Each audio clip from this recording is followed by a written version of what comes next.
En diciembre pasado, una conocida de mi cuñada, de nombre Araceli, le dio una casa para que la vendiera. Esta casa está en Chapultepec, Metepec, Estado de México. La dueña les invitó a un café a Araceli y a mi hermano y comenzaron a platicar sobre las maravillas de la casita y lo tranquilo que es vivir por ahí. Lo que más me llamó la atención de mi cuñada es que la casita está en las afueras del pueblo y se ve medio solo por ahí. No hay muchas casas. Ya entrando en confianza, su amiga les contó que llegaron ahí porque su suegra les regaló la casa. Cuando llegaron a habitarla, fue años atrás. Si ahorita estás solo por ahí, pues antes mucho más. Las casas estaban muy distanciadas una de la otra y había que caminar bastante para llegar a la siguiente casa, y al pueblo solo se podía llegar en carro. Tal vez hoy lo primero que uno piensa es que si no hay ni un alma por ahí, lo más seguro es que los delincuentes llegarán a asaltar tu casa, pero en ese tiempo y en ese lugar no tenían ese problema, ni se les había pasado por la cabeza siquiera. Ellos llegaron a habitar la casita muy emocionados, pues veían mucho campo, mucha tranquilidad y nada de gente. Sobre todo ya entrada la noche, todo estaba como boca de lobo. Era una oscuridad espesa. Araceli cuenta que llevaban ahí cerca de un mes, cuando una noche estaban cenando ella con su esposo, la mamá de ella, que estaba de visita, y sus hijos, un niño y una niña, que tenían 8 y 10 años respectivamente.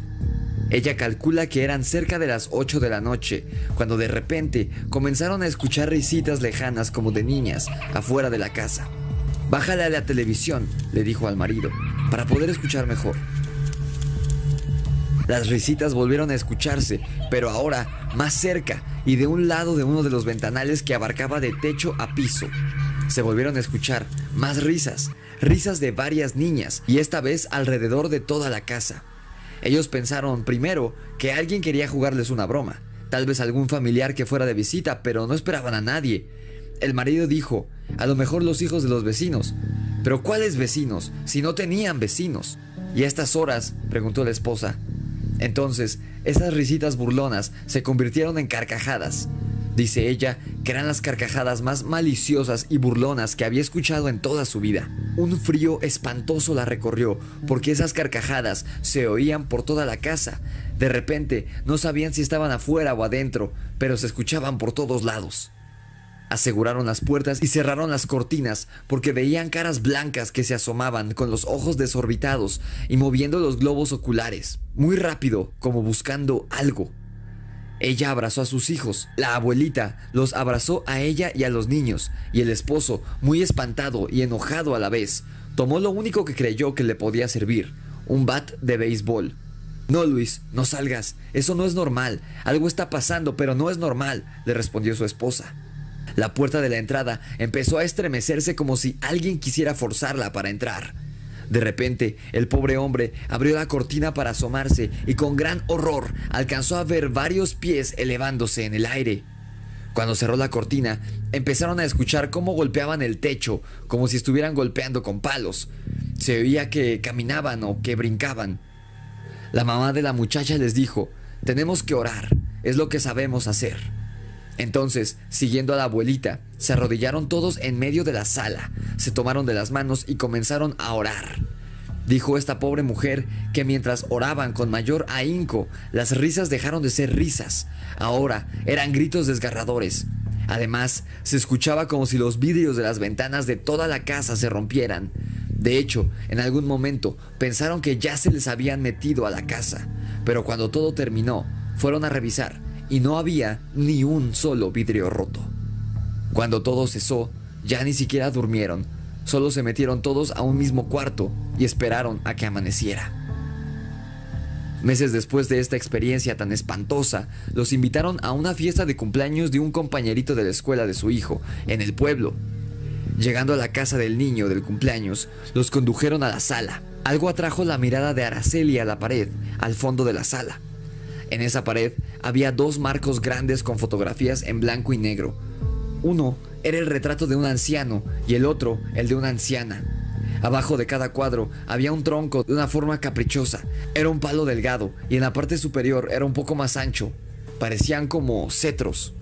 Estos troncos estaban sostenidos por alcayatas de metal de color dorado y muy elaboradas. Araceli le dijo a la mamá del niño cumpleañero, qué bonitos troncos. ¿Y en esas fotos son tus papás? La anfitriona se empezó a reír y le dijo: no son troncos, son bastones de mando. Y sí, sí son mis papás. Ya fallecieron, pero los tengo en un lugar privilegiado porque desde ahí siguen cuidando sus bastones. Ellos eran brujos y muy importantes. ¿A poco no sabías que aquí hay mucho brujo? Aquí en el pueblo, casa donde entres, vas a ver eso. Será rara la casa donde no. En ese momento, Araceli trajo a su mente todo lo que les había pasado la noche aquella, tan terrible, y a partir de ahí, no pudo estar a gusto. Solo fingió tranquilidad un rato más, y con cualquier pretexto, se retiraron de la fiesta. La siguiente historia le pertenece a mi abuela paterna. Mi abuelita Aurelia vivía en un pueblito que se llama San Bartolo Cuautlalpan, en Zumpango, Estado de México. Cuando se casó con mi abuelo, se fue a vivir al pueblo de él, San Bartolo Atepehuacán, que según ahora es un pueblo mágico, pero de mágico no tiene nada. De hecho, antes era pura tierra. Decía mi abuelita que nunca se llevó bien con la familia del abuelo Irineo, que desde que las primas de mi abuelo y ella se conocieron, se cayeron mal.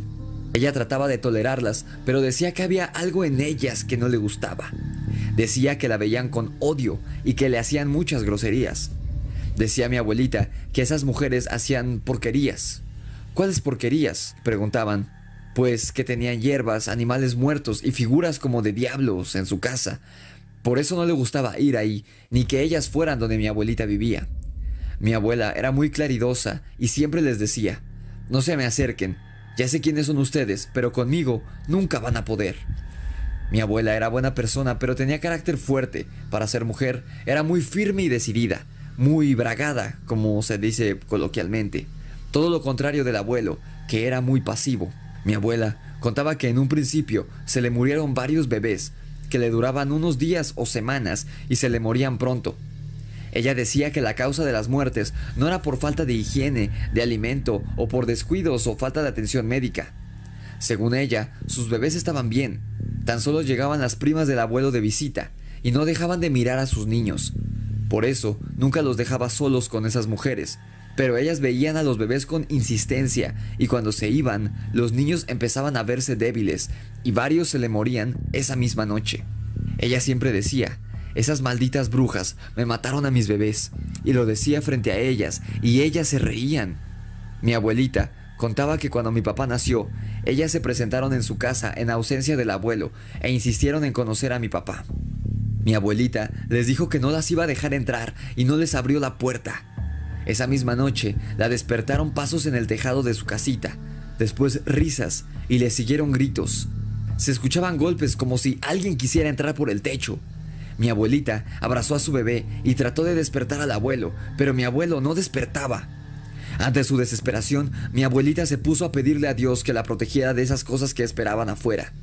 Dice mi abuelita que vio las caras de las primas del abuelo asomándose por las ventanas, que sus rostros hacían muecas grotescas, como si no fueran ellas, muy pálidas y con los ojos extremadamente abiertos, mirando hacia adentro, moviéndose frenéticamente como si buscaran algo, y rasguñaban los vidrios con desesperación. Curiosamente, ese detalle de los ojos es el mismo que vio Araceli, la chica de la primera historia, y eso me dio terror tan solo de imaginarlo. Mi abuelita solo tenía palos de leña para defenderse. Dice que tomó uno con una mano y con la otra abrazó a su bebé, sujetándolo bien a su cuerpo con su rebozo. Se sentó frente a la puerta con el palo en la mano y les gritó: ahora sí, hijas de la chingada, aquí las estoy esperando. Allí estuvo mi abuelita, resistiendo, orando, aguantándose el sueño y el cansancio, hasta que amaneció. Dice mi mamá que cuando mis hermanos gemelos nacieron, esas señoras insistieron en conocerlos. A mi mamá no le pareció extraño, porque, pues, era familia, era normal.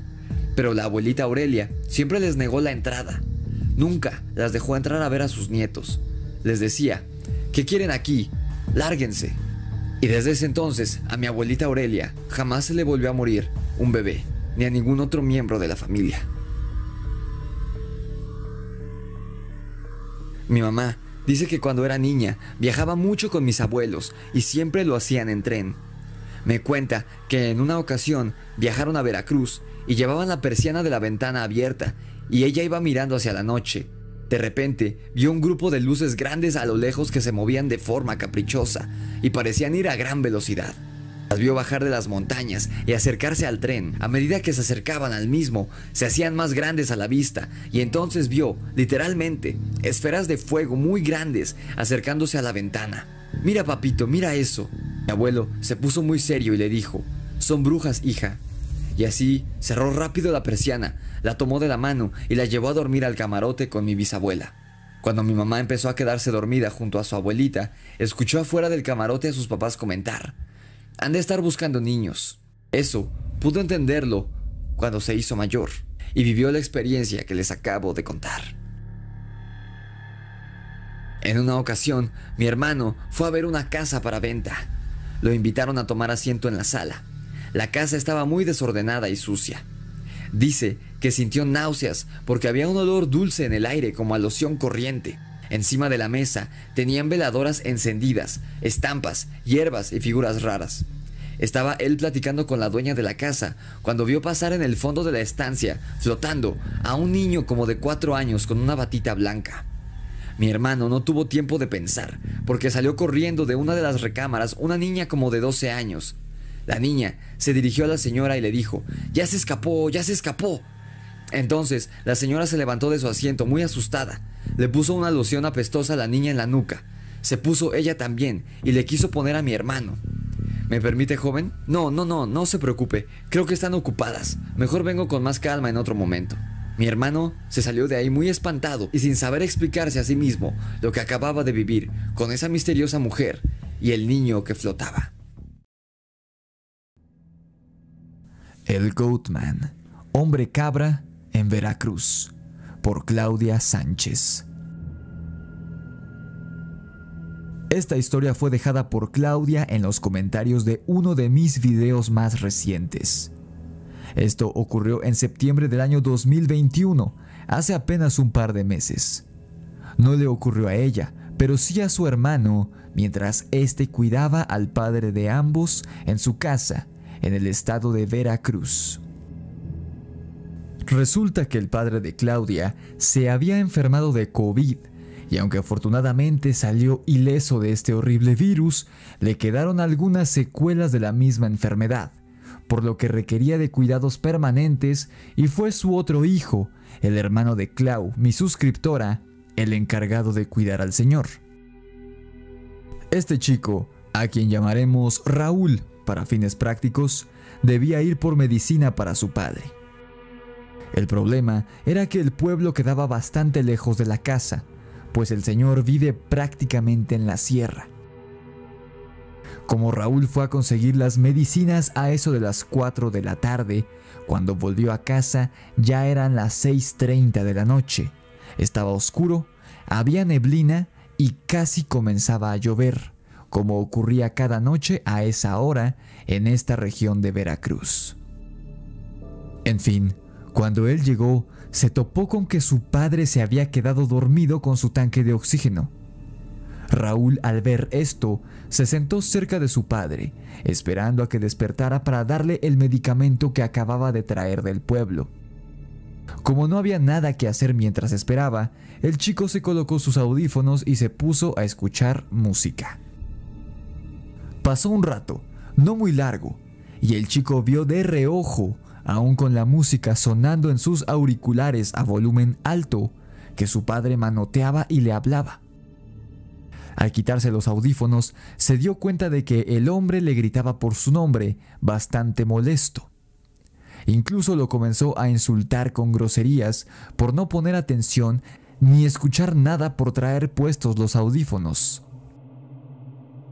Algo molesto también por los insultos, Raúl le preguntó a su padre qué era lo que quería, creyendo que le diría que se sentía mal o que tenía hambre o algo por el estilo. Pero no era eso lo que su padre quería decirle, sino que lo estaba reprendiendo porque alguien se había metido a la casa. Y Raúl ni cuenta se había dado por tener los audífonos a todo volumen. Al escuchar lo que decía su padre, Raúl se levantó de su asiento y dejó atrás su celular y sus audífonos para salir a revisar el patio de la casa y sus alrededores. Ya era de noche y había oscurecido por completo para este momento.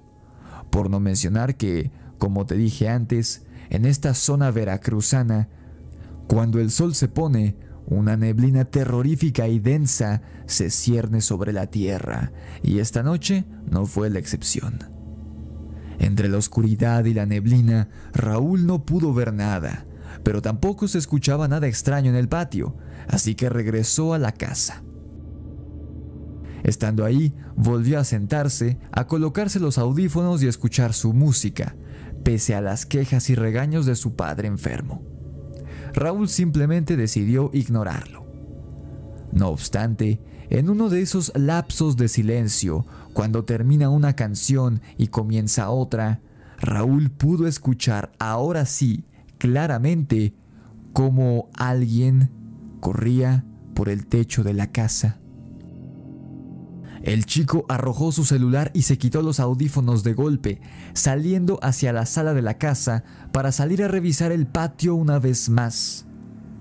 Raúl había dejado la puerta de la casa abierta la última vez que había revisado, pero esta tenía una cortina negra que fungía como mosquitero o puerta de protección, por lo que, debido a esta cortina, no podía ver hacia el patio. En eso, los pasos que corrían súbitamente dejaron de escucharse, pero no porque se hubieran detenido. El intruso en el techo había saltado y aterrizó estruendosamente justo afuera de la puerta principal. Raúl le contó a Claudia que el ruido que hizo al aterrizar en el patio a unos pasos de la entrada fue tan fuerte que no sonó como si hubiera sido una persona la que saltó del techo. Había sonado más bien como si hubiera sido una vaca o un caballo el que había brincado desde el techo de la casa.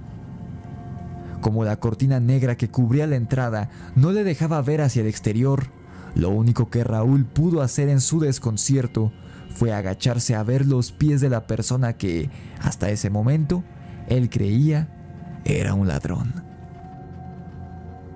Al ver por debajo de la cortina, Raúl vio un par de pies, pero estos no llevaban botas, ni tenis, ni zapatos. Estaban descalzos, pero no eran los pies de una persona normal. El chico no sabe cómo describirlos, solo puede decir que eran deformes y muy raros. Había algo malo con ese par de pies que estaban parados justo afuera de su puerta, y únicamente los separaba de él la cortina negra que estaba en la entrada. Aún confundido, pero ya sabiendo que era una persona a la que se estaba enfrentando, Raúl comenzó a analizar la situación para que él y su padre, quien, como no podía moverse debido a la enfermedad y la oxigenación que requería, seguía acostado lejos de la puerta, salieran bien librados del encuentro con el supuesto ladrón. Raúl se dio cuenta de que el intruso aún no se percataba de su presencia. Solo la cortina negra en la entrada de la casa los separaba a ambos, estando este tipo en el patio y Raúl dentro de la vivienda, a unos cuantos centímetros de distancia. El chico, astutamente, se dijo a sí mismo que sería mejor para él si el intruso no lo veía ni se daba cuenta de que él estaba del otro lado de la cortina, pues si llevaba un arma con él, podría dispararle a quemarropa e ingresaría a la casa sin ningún problema. Así, el chico planeó barrérsele a los pies al intruso como un futbolista, quien seguía de pie afuera de la entrada principal para así derribarlo. Raúl así lo hizo y su técnica funcionó. Al entrar en contacto sus pies con los suyos, el intruso perdió el equilibrio y cayó hacia el frente, entrando a la vivienda y cayendo sobre la mesa del comedor con un golpe muy fuerte y seco. Pero, para horror del muchacho, este se dio cuenta de que aquello que estaba en su casa, que había aterrizado sobre la mesa de su padre, no era humano en absoluto. Lo que yacía tirado sobre la mesa del comedor de casa de su padre era un ser que, según describió Raúl a su hermana, Se trataba de una mezcla imposible entre borrego, chivo y hombre. Un hombre bovino de características monstruosas y horribles. Una criatura sacada del mismísimo infierno. Por unos segundos, Raúl se paralizó debido al terror de ver a ese monstruo dentro de la casa, pero rápidamente recordó a su padre y lo enfermo que se encontraba. Si esta criatura lo derribaba o le hacía algo peor, no habría nada ni nadie que se interpusiera entre el monstruo y su papá. Tenía que deshacerse de él, por lo que Raúl se puso de pie, envalentonado, para sacar a la criatura de la casa a empujones o lo que sea que tuviese que hacer para poner a salvo a su padre. Sin embargo, cuando quiso acercarse a la criatura, ésta emitió un chillido entremezclado con un grito humano. El sonido era tan fuerte que Raúl pensó que se iba a quedar sordo. Durante un instante quedó atontado y mareado. El hombre chivo aprovechó este momento de desconcierto y se levantó. Tomó unos ladrillos que el padre de Raúl tenía en su cocina para sostener una mesa y comenzó a arrojárselos al pobre muchacho con mucha fuerza. Raúl intentó regresarle los ataques, recogiendo los ladrillos que le arrojaba el monstruo y lanzándoselos de vuelta, pero esa cosa era muy fuerte, mucho más que un hombre. Raúl sintió cómo la adrenalina comenzaba a abandonar su cuerpo, y debido al miedo y a los fuertes golpes que estaba recibiendo, sintió sus fuerzas mermar. Sabía que iba a desmayarse. Pero antes de que el chico cayera inconsciente sobre el suelo de la cocina, el hombre chivo lanzó un último ataque, tomando vuelo, y se le arrojó encima a Raúl tacleándolo. Una vez habiéndolo derribado de un solo golpe y teniéndolo a su merced, el monstruo ya no le hizo nada más a Raúl, sino que simplemente se dio media vuelta y salió huyendo de la casa hacia el monte por donde había llegado. Solo cuando Raúl lo vio alejándose de la casa, se desmayó. Pasó un rato para que Raúl despertara debido a los gritos de su padre. Como el hombre no se podía mover, solo se limitó a gritar el nombre de su hijo Raúl hasta que éste despertó. Su padre no vio nada de lo ocurrido, solo escuchó el escándalo desde su habitación, así que nadie más en la casa vio a la criatura aquella noche, solo Raúl. En su mensaje, Claudia me pregunta qué pudo haber sido esta criatura que peleó con su hermano, porque realmente no lo atacó, sino que solo se defendió de él. Quizá los más religiosos de la audiencia dirán que se trataba del diablo o de algún demonio, como suelen hacer en estas ocasiones, pero no fue así. Si el diablo fuera real, ¿no crees que sería más difícil de derrotar? Porque solo le bastó a Raúl un golpe en sus pies deformes para derribarlo. Si hubiese sido el diablo o un demonio, a este ni siquiera le hubiera sido necesario enfrentar a Raúl en un enfrentamiento físico. Le hubiera bastado un movimiento para reducirlo a cenizas, y lejos de eso, esta criatura se vio envuelta en una pelea bastante pareja con un hombre común y corriente. Además, he hablado con alguien que sí cree en demonios y que afirma haberlos visto y charlado con ellos, y según él, no tienen forma de chivo ni de macho cabrío. ¿Qué era entonces este hombre chivo? Pues tengo dos opciones. La primera, como su nombre lo dice, pudo tratarse de un monstruo similar, o quizá se trataba del mismo que el famoso Goatman, el hombre cabra, avistado en diferentes regiones de los Estados Unidos desde hace décadas. Los estadounidenses tienen diferentes teorías y leyendas sobre el origen de esta criatura. Hay quien dice que es un demonio, típico. Otros más dicen que es un experimento genético, algo poco probable en mi opinión e incluso algo absurdo. Y algunos más afirman que se trata del espíritu de un hombre que criaba cabras quien fue asesinado y regresó a la tierra bajo la forma de este monstruoso hombre cabra para vengarse de sus asesinos y del mundo entero. Te dejo por aquí la etiqueta al episodio que hice al respecto del Goatman hace unos meses para que vayas a verlo una vez finalizado este episodio, para que te hagas una mejor idea de qué es el Goatman según los estadounidenses, pues se trata de uno de los monstruos del folclore moderno más temido por estas personas. Yo en lo personal me inclino a creer que el Goatman, y muy probablemente la criatura de este relato también, es un ser elemental, algo parecido a un fauno.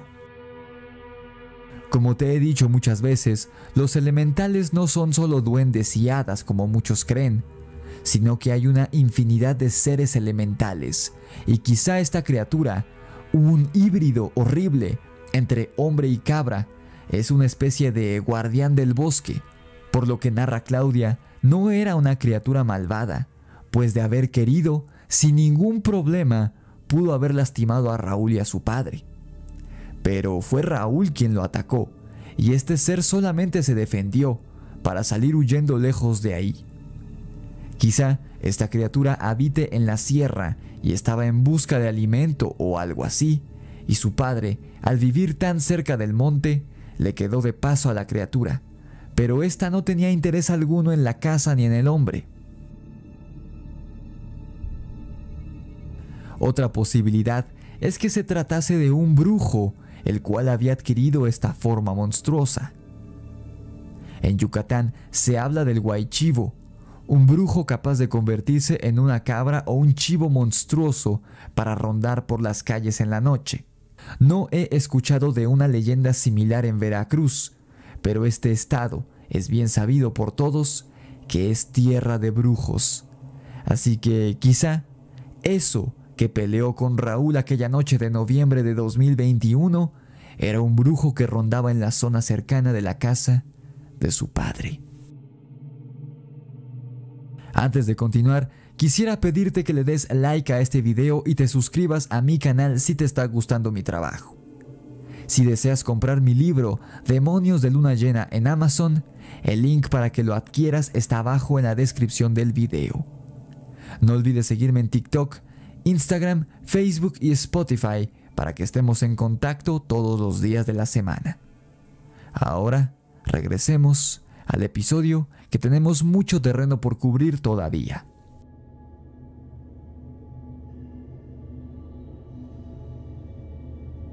Hellhound o Sabueso del Infierno en Michoacán, por Jonás Hernández.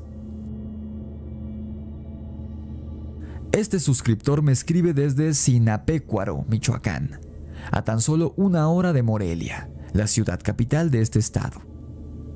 La historia que nos envía ocurrió hace algunos años, y su madre, su tía y su abuela fueron testigos oculares de ella.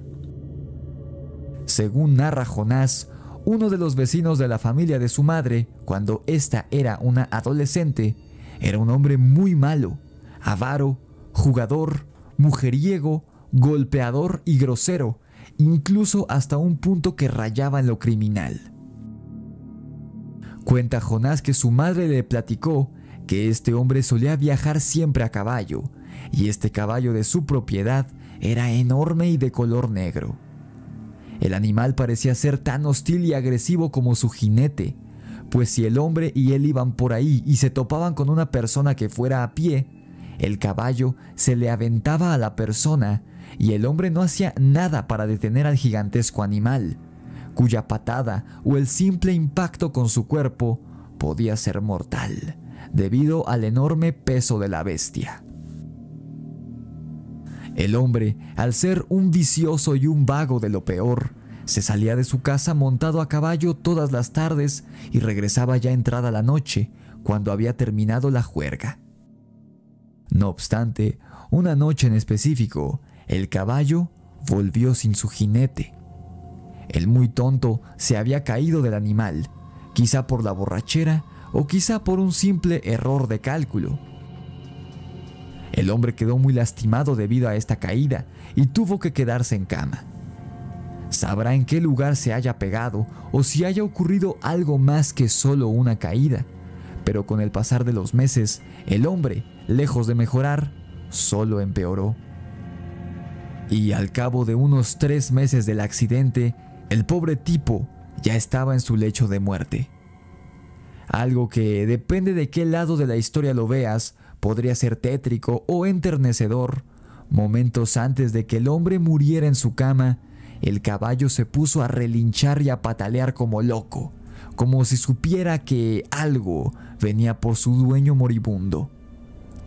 Esto le consta a la madre de Jonás, pues ella misma escuchó claramente al caballo ponerse como demente, ya que la pared de la casa del hombre era un muro compartido con la casa de la familia de Jonás, en la que se encontraba su mamá en ese momento. La noche en que este hombre pecador exhaló su último aliento, la madre de Jonás y su hermana, ambas de más o menos 15 años de edad en aquel entonces, y la abuela de ambas, de unos 60 años en aquella época, se encontraban sentadas en la entrada de su casa, charlando y observando la taciturna noche, alumbrada en aquellos ayeres únicamente por velas y algunos faroles en la calle, a falta de energía eléctrica en el lugar. En eso, escucharon que varias mujeres comenzaban a llorar en la casa de al lado, la casa donde vivía el jinete moribundo.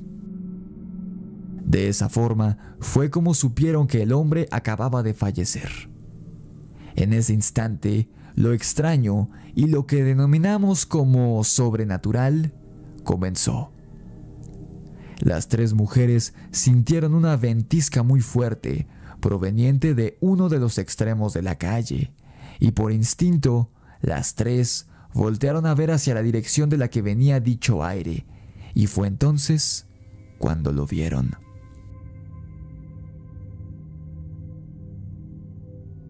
Como si fuera él quien soplaba para producir esa ventisca poderosa, sobre la misma calle donde se encontraban la mamá de Jonás, su hermana y su abuela, se encontraba un perro gigantesco de color negro que estaba gruñendo y tenía ojos rojos muy profundos. El animal estaba en posición de ataque. Si de por sí ya es terrorífico ver a un perro a punto de atacar, más lo era con este, pues la madre de Jonás le calcula que medía 1,5 metros a la cruz. Era casi tan grande como un pony o una persona, estando el animal sobre 4 patas. Las 3 se paralizaron de miedo al ver a ese. El que creyeron era un perro callejero, pero debido a lo grande que era, esto se volvía completamente imposible. No obstante, no les dio tiempo de hacer nada, pues en eso los faroles de la calle se apagaron. En unos 4 o 5 segundos se volvieron a encender, y cuando las chicas y su abuela pudieron ver de nuevo, el perro ya no estaba en el mismo sitio, sino que las 3 sintieron otra ventisca muy fuerte de aire, pero esta vez del otro lado de la calle, y al voltear hacia allá, ahí estaba el perro, más cerca de la casa del vecino que acababa de morir. El animal había recorrido 150 metros aproximadamente en cuestión de 4 o 5 segundos, lo cual era absolutamente imposible, por no mencionar de que debió haber pasado por donde ellas estaban, cosa que no ocurrió, y no hizo ruido alguno al correr con las garras sobre el asfalto. Era como si se hubiera teletransportado o hubiera volado al otro lado de la calle. Como en esta región de Veracruz se habla de los sabuesos del infierno, las 3 mujeres supieron que, fuese lo que fuese ese enorme perro negro de ojos rojos que tenían enfrente, no podía ser nada bueno. Así que entraron a su casa y se encerraron allí. Al cabo de unos minutos, escucharon el lastimero aullido de un perro, un chillido, y después de eso, silencio absoluto por el resto de la noche. Todo fue muy extraño. La familia de Jonás deduce que este perro era, en efecto, un sabueso del infierno, o como lo conocen en Inglaterra y Escocia, un hellhound, una entidad oscura que adquirió la forma de un perro para llevarse el alma de aquel hombre que tan malo había sido en vida. El ser no le haría daño a nadie, a pesar de su atemorizante aspecto, pues tenía un solo objetivo: llevarse al infierno el alma de ese pecador. Y es que, curiosamente, durante el funeral del hombre no se abrió su ataúd, como era la costumbre en este pueblo, pues dicen que murió con un gesto de terror tan horrible que hubiera espantado a los asistentes si estos hubieran visto el rostro del cadáver.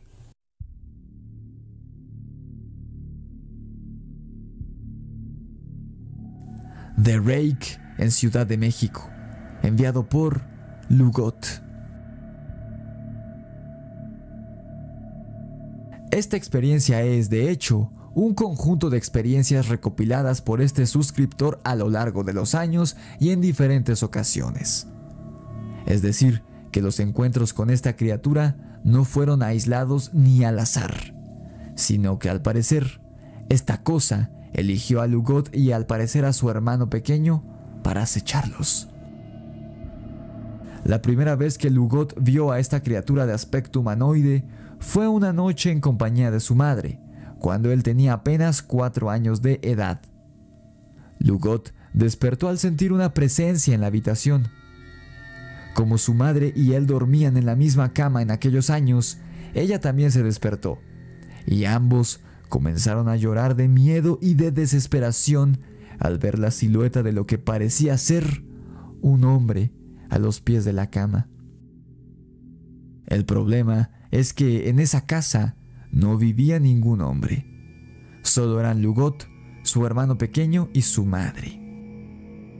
Creyendo que un ladrón se había metido a robar o hacerles algo peor, ambos se quedaron en la cama gritando y llorando, y tan pronto como había aparecido, el hombre desapareció en la oscuridad de la habitación, como si se hubiera vuelto humo. Pasaron los años y no volvieron a ver nada paranormal relacionado con esta entidad, sino hasta una ocasión en la que iban a festejar Día de Muertos en casa de la abuelita de Lugot. En esa ocasión, un día antes de Halloween, Lugot tuvo un sueño aterrador en el que su hermano pequeño volvía de pedir dulces y se metía debajo de la cama. En el sueño, Lugot se acuclillaba para sacar al niño de debajo de la cama, temeroso de que su madre lo fuera a regañar a él por ser el mayor. Pero cuando el chico se asomó debajo de la cama, no era su hermano el que estaba ahí, sino una criatura espantosa que utilizaba la voz de su hermano, pero sin dudas no lo era. Lo que yacía debajo de la cama era un ser asqueroso y abominable, que tomó la pierna de Lugot y lo rasguñó en el pecho. Esto hizo que Lugot despertara y, cuando lo hizo, el terror no se esfumó como suele ocurrir cuando se despierta de una pesadilla, sino que se vio incrementado, pues ahí, en el techo de su propia habitación, ya no en el sueño, sino en el mundo real, Lugot se topó con la misma criatura que había visto en su sueño, esta vez reptando hacia abajo a través de la pared de su habitación.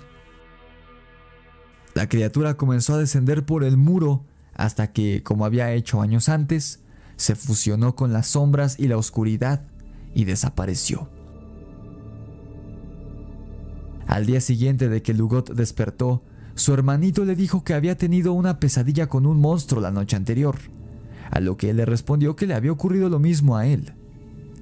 Curioso como todo niño, el hermanito le pidió a Lugot que dibujara al monstruo de su sueño de la noche anterior y él hizo lo mismo. Cuando ambos terminaron de dibujar, compararon dibujos y enorme fue su sorpresa cuando se dieron cuenta de que ambos habían soñado con el mismo ser, la misma noche, al mismo tiempo. Lugot me envió estas imágenes que estás viendo ahora en pantalla, las cuales encontró en internet, diciéndome que son muy similares a lo que vio en aquella ocasión. La noche de Día de Muertos, ya de regreso en su casa, después de haber visitado a la abuela, Lugot volvió a ver a esa cosa otra vez, sentado en los pies de su cama. Ambos se miraron fijamente durante 10 minutos frente a frente, hasta que la criatura comenzó a retroceder, dirigiéndose al muro que se encontraba frente a la cama y una vez más se disolvió en las sombras. Fue varios años después que Lugot volvió a ver a este ser, esta vez del otro lado de la ventana mientras él se bañaba. Cabe aclarar que esto ocurrió en un 6º piso, por lo que era imposible que hubiera una persona ahí de pie, en la ventana, pues ésta daba hacia el vacío. Lo que fuese que lo observaba desde la ventana del baño aquel día no era humano, definitivamente. Desde entonces, Lugot ve sombras en la noche y ve cómo se esconden al despertar, como si se ocultaran de él. Lugot me pide consejo y me pregunta qué será esta cosa, pero como ya se nos acabó el tiempo, tendré que dejar esa conversación para otro episodio, así que estén al pendiente. Lo que no puedes negar es que esta criatura se parecía mucho a The Rake, tanto en forma física como en modo de actuar. ¿Qué tal que The Rake es más que una creepypasta y es una realidad, como lo hablamos alguna vez en un episodio? No ha sido una, sino varias ocasiones en las que personas de mi audiencia me escriben diciéndome que, gracias a uno de los videos que subí al canal, terminaron por comprender alguna experiencia paranormal o extraña que llegaron a tener en algún momento de su vida. Sea uno creyente o no en estos temas, sí resulta curioso cómo es que puede haber 2 o más experiencias parecidas en distintas partes del mundo y sin que las personas que vivieron dichos hechos se conozcan. Y sin embargo, las experiencias son prácticamente idénticas. Llámalo coincidencia, llámalo error, llámalo resonancia o como quieras, pero este hecho resulta por lo menos curioso. Una de mis suscriptoras, que vivió este fenómeno de reconocer una experiencia vivida por ella al ver uno de los episodios de mi canal, fue Tracy, una joven colombiana que, cuando subí el misterioso caso de Phil Schneider y la base subterránea de Dulce, Nuevo México, no dudó en escribirme para decirme que, en efecto, tal como afirmaba este ingeniero norteamericano fallecido bajo circunstancias sumamente misteriosas, sí había seres presuntamente alienígenas viviendo en cuevas y pasajes subterráneos de nuestro planeta.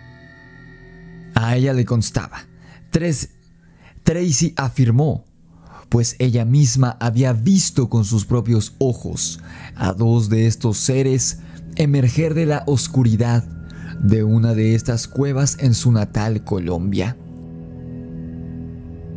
Apenas la semana pasada te narré la historia de otro suscriptor mío, también colombiano, hablándote de una experiencia muy extraña, vivida por un militar, quien afirmaba que debajo del suelo de las regiones boscosas de San Gil, en Colombia, vivía una raza de seres de aspecto humanoide, pero con características reptiles.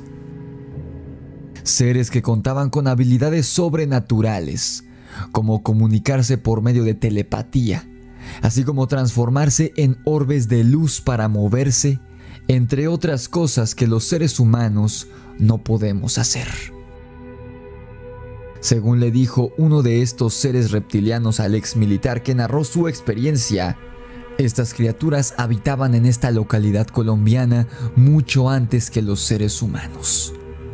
No sé si el relato de Tracy tenga alguna relación con el de este compatriota suyo de la semana pasada, pero en efecto, podría confirmar que hay seres no humanos viviendo en el subsuelo de la región amazónica desde hace quién sabe cuánto tiempo.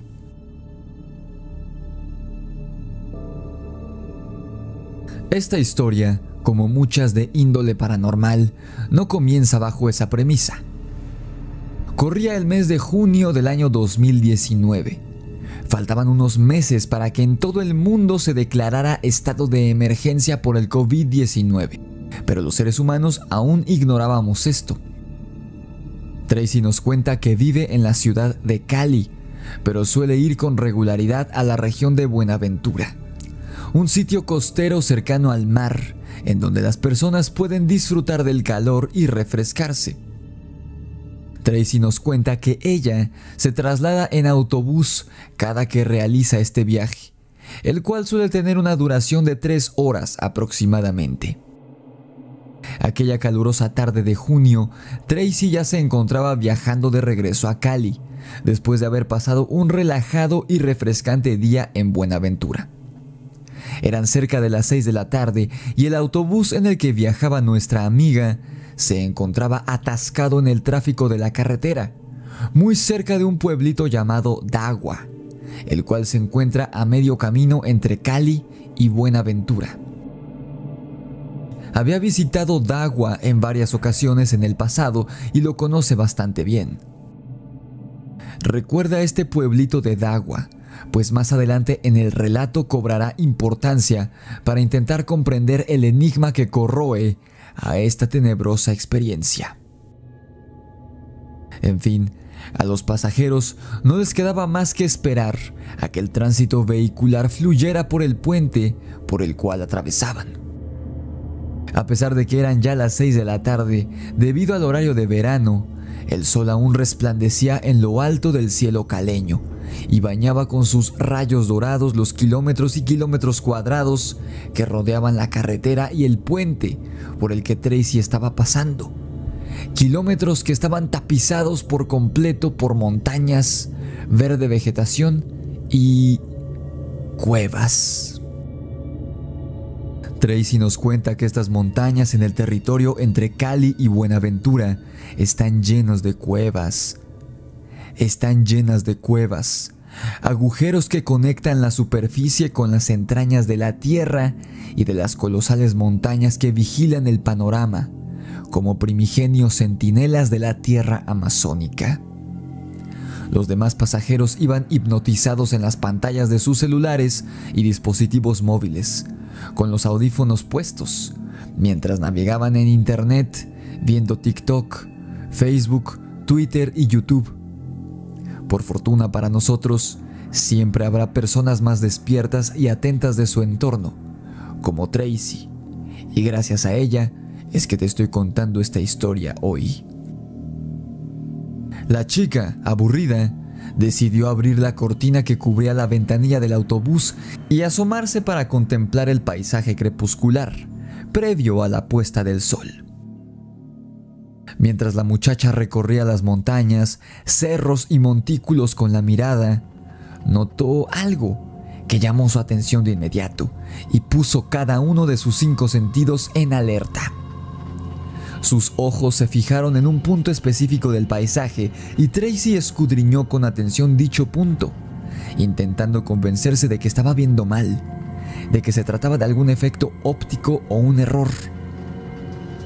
Pero no había ningún error ni efecto óptico. Tracy sabía perfectamente lo que estaba viendo y se quedó atónita al racionalizar dicho evento y el significado que éste tenía. De una cueva que se encontraba a escasos 50 metros del sitio en donde se encontraba detenido el autobús, emergió algo de entre la oscuridad.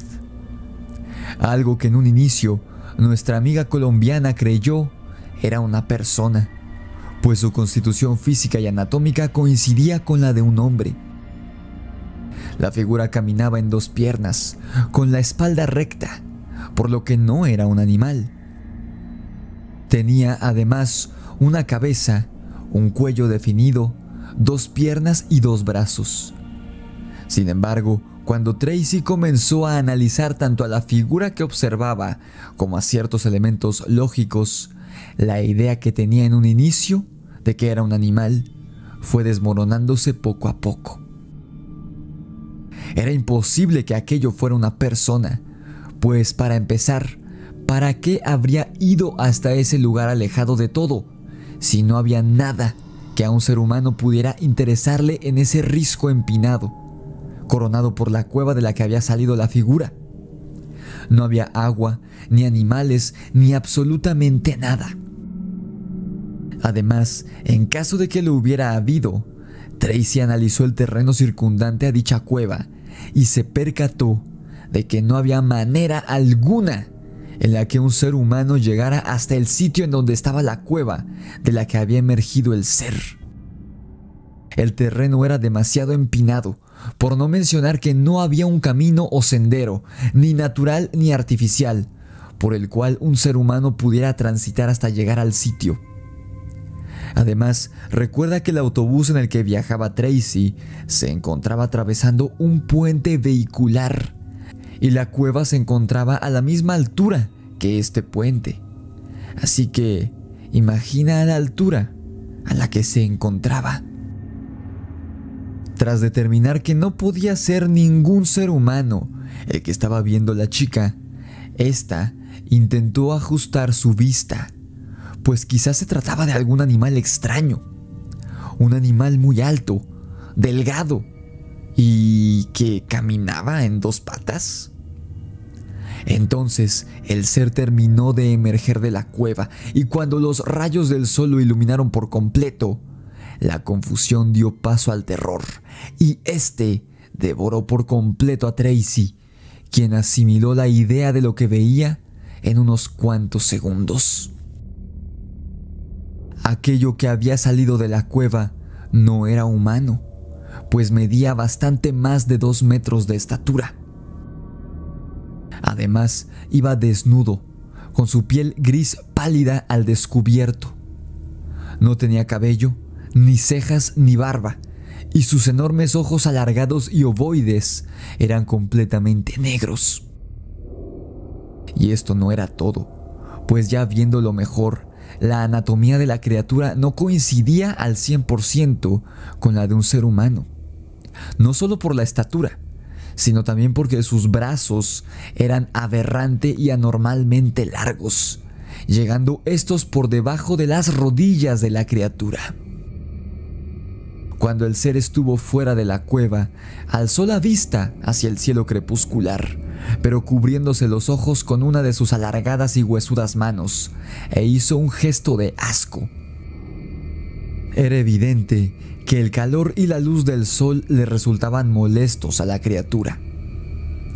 En ese momento, Tracy sospechó que estas criaturas debían salir solo de noche, pues no podrían estar a la luz del sol durante mucho tiempo, a juzgar por la aberración que el ser manifestó ante la luz solar, aunque esto es solo una hipótesis basada en su observación del comportamiento del ser. Mientras Tracy observaba al extraño espécimen que había emergido de la cavernosa oscuridad, otro ser idéntico al primero, aunque un poco más bajo de estatura, también salió de la cueva. Aquello no era ninguna alucinación ni un efecto óptico, tampoco una broma o un juego de la mente de la chica. Tracy sabía que lo que estaba viendo, en contra de todo pronóstico, era completamente real y ahí estaba, a unos cuantos metros de ella, del otro lado del cristal.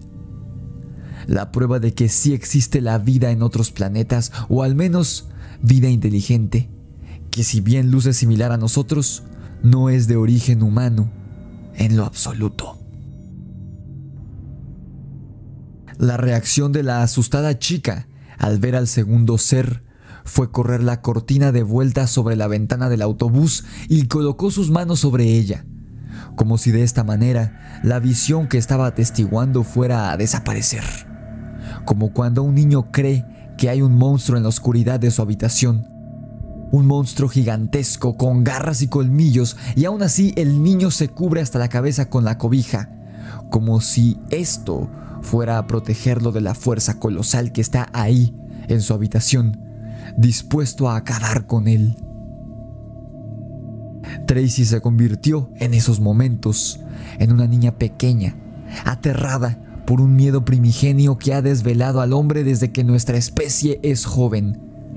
El miedo a que no estemos solos en el universo, pero sobre todo, el miedo a pensar que nuestros vecinos de otros planetas sean hostiles y agresivos. ¿Cómo haría frente la raza humana a un ataque que sea cientos de miles o incluso millones de años más avanzado en cuestión tecnológica? Ese es el terror que genera el siquiera contemplar la existencia de vida extraterrestre.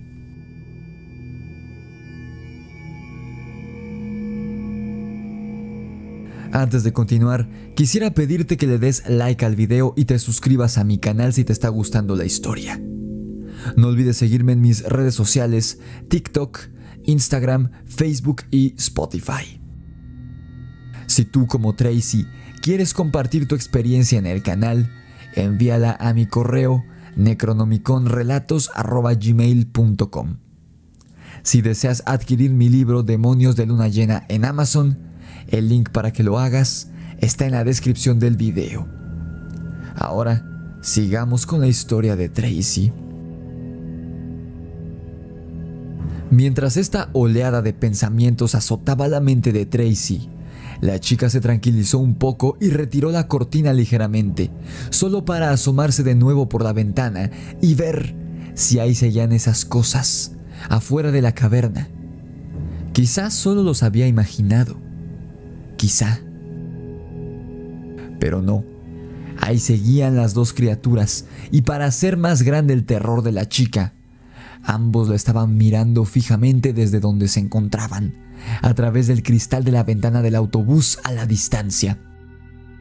De alguna manera, ambos seres se habían percatado de que Tracy los había visto, a pesar de encontrarse a 50 metros de distancia y a pesar de no haber emitido sonido alguno. Había sido simple suerte. A pesar de toda ley de lógica, ambos seres se habían percatado de que las decenas de personas que transitaban por el puente vehicular cercano a la cueva, una los había visto, y ellos a su vez la miraban ahora, sabiendo exactamente en dónde se encontraba la fisgona mirada de la testigo entre toda esa muchedumbre a bordo de sus autos. Tracy siguió mirando a los seres para ver qué iban a hacer.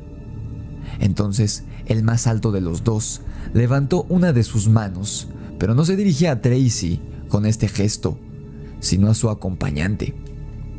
Parecía que le estaba dando la indicación de que volvieran a la cueva, pues mientras hacía esto, ambos seres empezaron a retroceder de vuelta hacia el interior de la caverna sin dejar de observar a Tracy. Poco a poco, las penumbras de la cueva fueron devorando a las dos criaturas hasta que ambas desaparecieron, internándose en la red subterránea de túneles bajo el suelo colombiano que quién sabe qué horrores albergará en lo más profundo de ellos. Quizá alguna civilización entera de estos seres vive debajo de Colombia.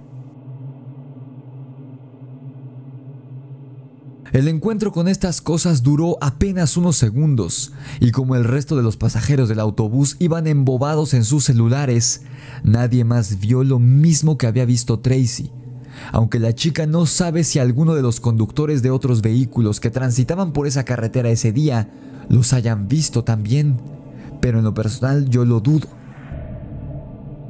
El resto de camino de regreso a Cali, Tracy fue muy alterada y pensativa, intentando digerir la idea de que sí existe vida inteligente, avanzada y quizá una civilización completamente ajena a la humana, viviendo en otros planetas o quizá en el interior del nuestro. Muchos teorizamos sobre esta posibilidad, pero para Tracy ese día se volvió mucho más que una posibilidad. Desde ese día, ella sabe que la vida extraterrestre es una realidad palpable, palpitante y sangrante. Durante el trayecto, la chica recordó un relato que le había contado el dueño de una pequeña cafetería del pueblo de Dagua, por el que se encontraban atravesando en ese momento. En una de las muchas paradas que Tracy había hecho en este pueblito, camino a Buenaventura, en una ocasión se había detenido por un café en un local del sitio y el dueño le contó una historia increíble, la cual ella había considerado durante mucho tiempo una simple fantasía, un cuento para asustar a los niños. Hasta ese día de junio que se encontró con esos seres en medio del cerro. La chica recordó que el locatario le había hablado de unos seres gigantescos de color gris que vivían en las montañas, las cuales rodeaban a la región de Dagua. Estos seres salían por las noches y emitían sonidos horribles, parecidos a gemidos o llantos de animales, pero todos los lugareños sabían que no eran animales, pues los habían visto y no había criatura en la tierra que se pareciera a esos seres. El hombre jamás usó la palabra extraterrestres ni grises para denominar a estos monstruos gigantes, y lo más probable era que, por su contexto rural, hubiera pensado que eran demonios o algo por el estilo, aunque no podría estar más equivocado si este fuera el caso. Según el hombre, mientras construían uno de los caminos de la autopista, 2 de los trabajadores y un perro habían desaparecido. Y les atribuyeron dichas desapariciones a esas horrendas criaturas. Jamás hallaron a los trabajadores ni al perro, pero un par de días después de la desaparición de los 3, sí encontraron algunos huesos, aunque no todos, como cuando alguien termina de comer un pollo rostizado. Algo o alguien, al parecer, había devorado por completo a estas personas y a su perro. Por eso, los lugareños de Dagua les temían tanto a estos gigantes de piel gris que habitaban en las montañas, porque eran devoradores de hombres. Les temían tanto que incluso terminaron sellando con cemento la entrada de varias cuevas que se encontraban en las regiones bajas de la montaña, para que sus habitantes no volvieran a llevarse a nadie de nuevo. Por eso, tras escuchar el relato ocurrido en Nuevo México, narrado por el fallecido Phil Schneider, Tracy encontró sentido en él, pues a ella le consta que estos alienígenas grises se habitan en el subsuelo americano y al parecer no tienen buenas intenciones.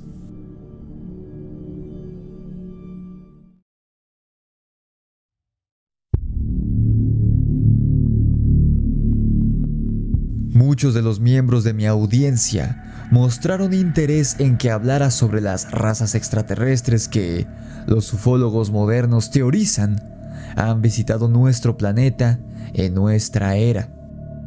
Todo a raíz de un relato que les conté hace un par de semanas, en el que un policía latinoamericano, suscriptor mío, tuvo un encuentro aterrador que pudo haber terminado en tragedia con un ser reptiliano dentro de un callejón por la madrugada, pero que fue ayudado por 2 seres muy enigmáticos que, tan pronto como aparecieron, también desaparecieron. Estos 2 seres, cuenta mi suscriptor, eran a simple vista 2 muchachos de no más de 18 años, de facciones muy finas y con habilidades sobrehumanas, como la teletransportación, una fuerza superior a la de un hombre promedio y la habilidad de disparar una especie de rayos o choques eléctricos desde sus manos, pues parecía que sus cuerpos eran conductores de una electricidad que él mismo producía.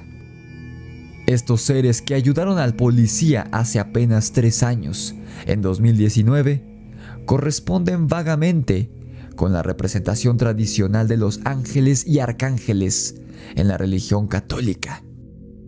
Por eso, al yo encontrarme leyendo el libro The Extraterrestrial Species Almanac de Craig Campobasso, inmediatamente hice la asociación entre los seres del relato de mi suscriptor y estos personajes bíblicos, pues hay numerosos ufólogos y personas que creen que los ángeles en realidad existen, pero no son seres divinos como se cree, sino que serían alienígenas con un enorme poder y habilidades maravillosas que, si los relatos de la Biblia, así como testimonios de encuentros con estos emisarios celestiales, llegaran a ser ciertos, nos diría que han utilizado sus habilidades a favor de la humanidad, y a diferencia de muchas otras razas de extraterrestres, estos serían nuestros aliados.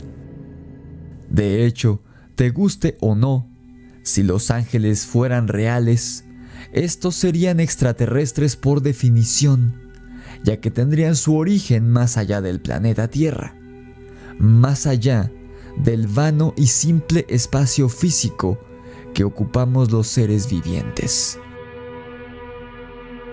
El día de hoy no hablaré de relatos que he contado antes, como la historia de los vigilantes del libro de Enoch, los cuales tuvieron hijos con mujeres humanas supuestamente, ni de sus variables que aparecen en la misteriosa Biblia de Colbrin, de la cual te hablé la semana pasada, los hombres celestiales. No. Hoy quiero enfocarme en relatos mucho más recientes, y que 2 de ellos, de hecho, fueron relatados por nada más y nada menos que por expontífices de la religión católica. Quizá, para el final del episodio de hoy, te convenzas de la existencia de los ángeles, pero no como imágenes religiosas a las que se les debe rezar, sino como seres superiores que son de otro planeta y que en ocasiones vienen a visitarnos e incluso llegan a charlar con las personas. Primero, quiero contarte la historia del Papa Juan XXIII, el único papa en la historia del Vaticano que ha tenido un encuentro cercano del tercer tipo con un ser que, en sus propias palabras y las de su acompañante al momento del encuentro, llegó en una nave y descendió de ella para entablar una conversación con el pontífice. El evento en cuestión se suscitó una noche de julio de 1961, dentro de las instalaciones del Vaticano, en Roma. Sin embargo, no sería sino hasta el 23 de julio de 1985 que el relato vivido por Juan XXIII se daría a conocer en todo el mundo, siendo publicado por Los Angeles Times. ¿Y sabes una cosa? Que el propio Vaticano y sus autoridades eclesiásticas jamás negaron ni desestimaron el relato de Juan XXIII una vez que éste se diera a conocer en los 80, a pesar de diferir de la imagen y el actuar de los seres divinos en los que los católicos creen. En fin, vamos a la historia. Resulta que aquella noche de julio de 1961, su santidad Juan XXIII y su secretario privado, el sacerdote Loris Capovilla, se encontraban paseando en los jardines del Vaticano, como les era costumbre cada noche, cuando de repente ambos hombres se percataron de que una fuerte luz se hizo presente en el cielo. Recuerda, esto ocurrió de noche, así que era imposible que no vieran esta luz, la cual no era para nada natural, además de que ésta comenzó a acercarse rápidamente hacia el lugar exacto en donde Juan XXIII y Loris se encontraban. El objeto lumínico no era un orbe de luz ni un ser etéreo, como podría creerse, sino que, en propias palabras del Papa y del sacerdote, se trataba de una nave de forma discoide que emitía luces de distintos colores intermitentes, la cual fue descendiendo lentamente una vez que estuvo más cerca, para finalmente posarse sobre el césped del ala sur del jardín del Vaticano. Lo que ocurrió a continuación bien podría compararse con varios encuentros narrados en la Biblia y otros pasajes religiosos, referentes a apariciones de santos y ángeles que, según las leyendas, entablaban contactos con ciertos elegidos, como el caso de Juan Diego.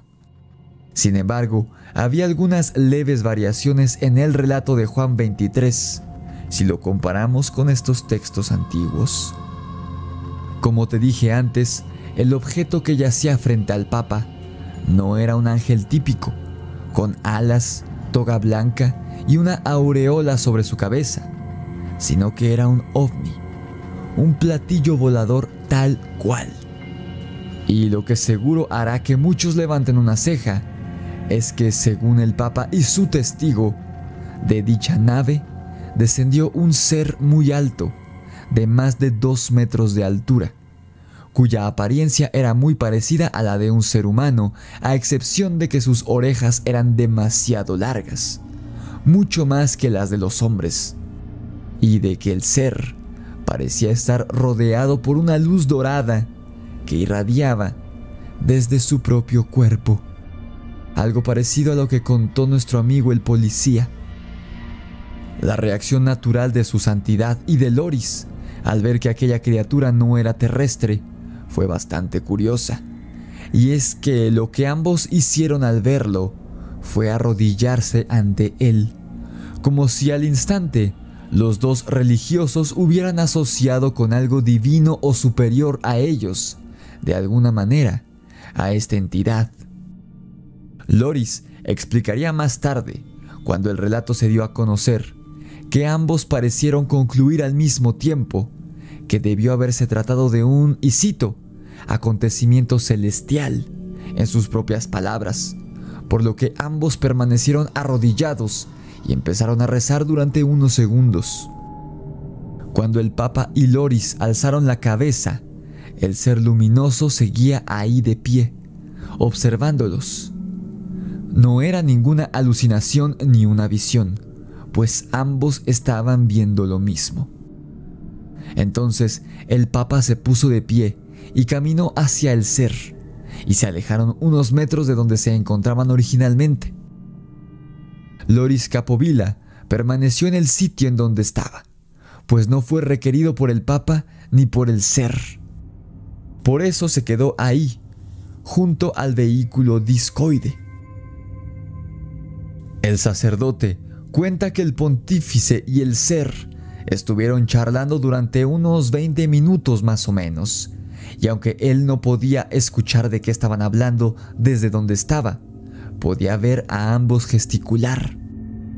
Después de transcurrido este tiempo, el ser regresó a su nave y ésta se elevó inmediatamente, desapareciendo en el cielo de inmediato. Acto seguido, el Papa Juan XXIII regresó hacia donde estaba el sacerdote y lo único que le dijo tras el encuentro fue, y cito, «Los hijos de Dios están en todas partes, aunque algunas veces tenemos dificultades en reconocer a nuestros propios hermanos».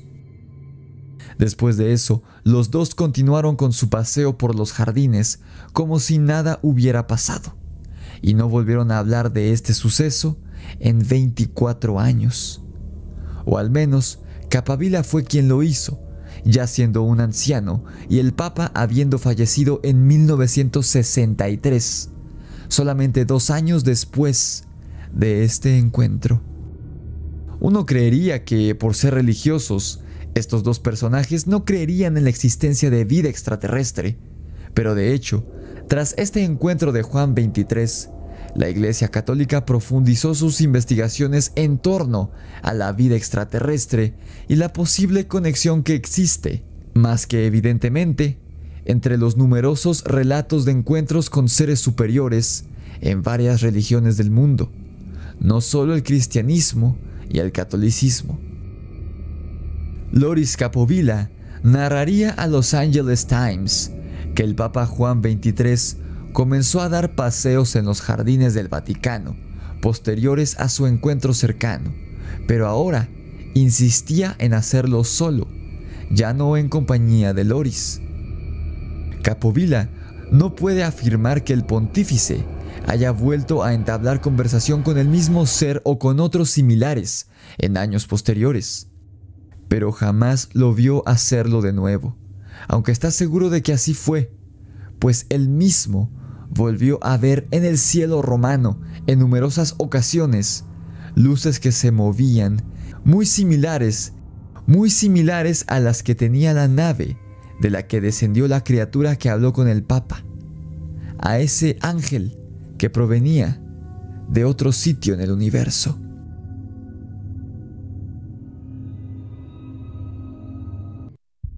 Otro papa que tuvo un encuentro con extraterrestres, aunque uno no tan interesante como el de Juan XXIII, fue el famoso Pío XII, en la década de los 50, 10 años antes del encuentro de su compañero ya antes mencionado. El encuentro de Pío XII fue redactado por el mismo cardenal italiano Todeschini.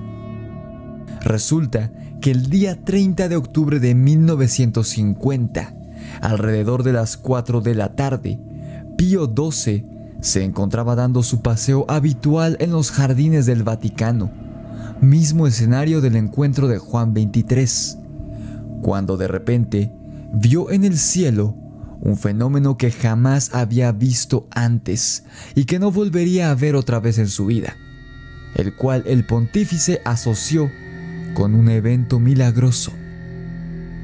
El sol aquel día se encontraba bastante alto en el cielo y aparecía rodeado por un círculo luminoso que no impedía mirar detenidamente el cuerpo celeste.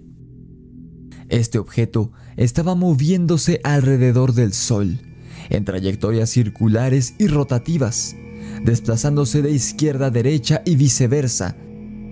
Lo curioso era que, en el interior de este objeto, se podían percibir personas o algo similar a personas que iban y venían dentro de la cabina de la aparente nave. El objeto permaneció haciendo lo mismo durante un par de minutos, hasta que se esfumó. Su Santidad Pío XII quedó fascinado con este encuentro, a pesar de haber sido lejano, y buscó a dicho objeto en el cielo en días posteriores, con condiciones atmosféricas similares, pero jamás lo volvió a ver. Este sorprendente avistamiento fue publicado en el libro de Juan José Benítez, 100.000 kilómetros tras los ovnis, y te repito, forma parte de las crónicas oficiales del Vaticano. Resulta bastante curioso, como mencioné antes, que estos dos pontífices hayan estado no solo abiertos, sino convencidos ante la idea de la existencia de vida extraterrestre, incluso antes de haber vivido sus experiencias, pues jamás intentaron mezclar estos sucesos con textos religiosos. Ninguno de los dos papas dijo jamás que estos seres que habían visto eran enviados de Dios ni nada por el estilo, sino que simplemente se mostraron convencidos de que su Dios había creado la vida no solo en la Tierra, sino también en otros planetas, al parecer. Si estos ex-papas aceptaban la existencia de extraterrestres, no entiendo cómo otros religiosos más conservadores actuales se niegan a aceptarla. Pero bueno, cada quien es libre de creer en lo que quiera. Y me gustaría, para concluir, hablar de un caso sumamente conocido en la rama de la ufología ocurrido en Chile, y que podría hablar de estos ángeles, no como emisarios de Dios nuevamente, sino como seres de otro planeta que están en contacto con nuestra especie, al parecer desde hace mucho tiempo, y que incluso parecieran tener bases en nuestro planeta. Me refiero al caso de la isla Friendship, el cual ya he abordado en el canal anteriormente. Me gustaría hacer otro episodio al respecto, pero tendría que ser en otra ocasión para ahondar como se debe en él. Así que hoy solo mencionaré los datos superficialmente para que comprendas mi punto respecto a dicho caso. En caso de que no conozcas el caso de la isla Friendship, muy superficialmente explicado, se trató de varias personas en Chile que fueron contactadas a través de la radio por misteriosos hombres que hablaban con un acento extranjero bastante marcado, que decían estar transmitiendo desde una isla ubicada en la Patagonia chilena, llamada por estos hombres como la Isla Friendship, que vendría a ser algo así como Isla Amistad. Los radioaficionados que fueron contactados por los habitantes de la supuesta isla creyeron en un inicio que se trataba de científicos europeos o estadounidenses que se encontraban en una base secreta en Sudamérica, investigando sobre las estrellas o algo relacionado a ellas, pues hablaban mucho sobre este tema. Sin embargo, a raíz de varios sucesos que te narraré en otro episodio con más calma, los chilenos contactados por estos seres llegaron a la conclusión de que estos no eran científicos extranjeros, sino habitantes de otros mundos que estaban operando y comunicándose con ellos desde una base secreta en la Tierra. Ni pierdas tu tiempo buscando en qué parte de Sudamérica cercana a Chile se encuentra la isla Friendship, pues esta no aparece en ningún mapa, y que se sepa, solo ha habido un hombre en toda la historia que ha viajado a la dichosa isla, y no fue por medios propios, sino que los habitantes entablaron una amistad con él, y ellos mismos fueron los que lo llevaron al sitio, pues esta es la única manera de acceder a la isla Friendship. El hombre en cuestión era Ernesto de la Fuente, uno de los afortunados radioaficionados que fueron contactados, al parecer aleatoriamente, por los extraños habitantes de la isla en los 80. El problema con Ernesto era que padecía de un cáncer terminal ya muy avanzado, derivada de su adicción al tabaco. A este hombre le quedaban pocos meses de vida y numerosos allegados a él, que han sido entrevistados respecto a su misterioso caso, aseguran y juran y perjuran que Ernesto lucía mortíferamente demacrado. No obstante, cuando le contó a sus amigos por correspondencia de la isla sobre su enfermedad, ellos fueron a recogerlo y lo llevaron a la isla. Ahí, según cuenta Ernesto, fue curado del cáncer que padecía. Obviamente, Ernesto no trajo fotografías ni pruebas materiales de su estadía en la isla, pero sí regresó con un mucho mejor aspecto y, en efecto, curado al 100% del cáncer durante los pocos días que estuvo en el sitio con estos seres. Explícame tú, podrás mentir y engañar, diciendo que estuviste en Narnia si quieres, pero ¿cómo te curas de un cáncer terminal en cuestión de días?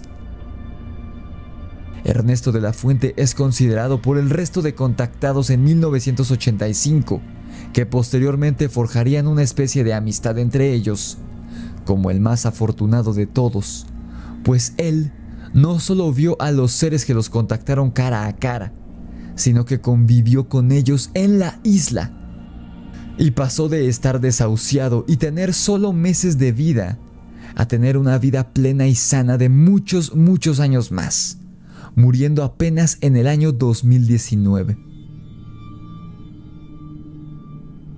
¿Y por qué digo que eran ángeles estos tipos que contactaron a varios radioaficionados en Chile en los 80, supuestamente desde esta isla?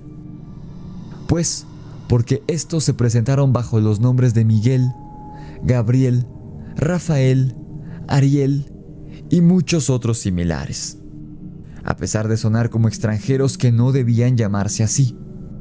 En caso de que no lo hayas notado, eran nombres de ángeles y de arcángeles. Y Ernesto, el único que los vio y habló con ellos en persona, dijo que todos los habitantes de la isla eran hombres, mujeres y hasta niños, todos de piel blanca, cabello rubio y ojos azules. Eran muy bellos y los adultos no superaban, a la vista, los 35 años de edad como máximo. En el libro sobre razas alienígenas del que te hablo, se habla de una raza llamada los Angelic Corps, o Corporación Angelical, por su traducción al español. Estos seres provienen de un lugar llamado la Isla del Paraíso, la cual se ubica, y cito, en el centro de toda la creación. Su aspecto visual es como el de seres humanos normales, imitando la apariencia física de distintas etnias del mundo, no solo caucásicos. Esta corporación de seres superiores sirven a la fuente de toda existencia, al arquitecto de la creación, una fuerza todopoderosa que da forma y movimiento a la vida en el universo. Estos extraterrestres tienen como objetivo mantener y calibrar la luz viviente a través del universo. Ellos hablan el llamado lenguaje de esencia de luz, un dialecto que la mente humana no puede ni siquiera percibir. Sin embargo, como vimos en los 3 casos abordados hoy, estos ángeles pueden imitar a la perfección la lengua humana en el idioma que hablen sus contactados. En el caso del Papa Juan XXIII, siendo italiano, y en el caso de los contactados por la isla Friendship, en español.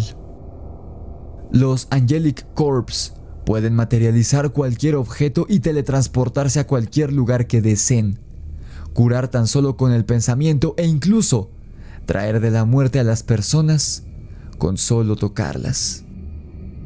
Los ángeles no nacen ni son engendrados, sino que son creados, fabricados por esta fuerza superior que los comanda, algunos siendo creados bajo forma adulta, y así permanecerán por siempre, mientras que otros son creados bajo la misma de infantes, y de igual manera, permanecerán por siempre bajo esta forma de niños. Las corporaciones angelicales no solo pueden transportarse a cualquier lugar de nuestro mundo, sino a otros universos y a otros planos. Como ves, pareciera que sí existen seres que corresponden a la descripción moderna de los ángeles, pues estos son descritos de otra forma más monstruosa y abstracta en el Antiguo Testamento, pero no serían en realidad emisarios de Dios como tal, según los ufólogos, sino simple y llanamente criaturas provenientes de otro planeta, muy distante al nuestro, pero que parecen sentir empatía por nuestra especie y nuestro mundo. Déjame saber en los comentarios si quieres que hable de otra raza alienígena o si quieres que aborde a detalle y a profundidad el caso de la isla Friendship, pues aún queda mucho por contar respecto a este caso famosísimo.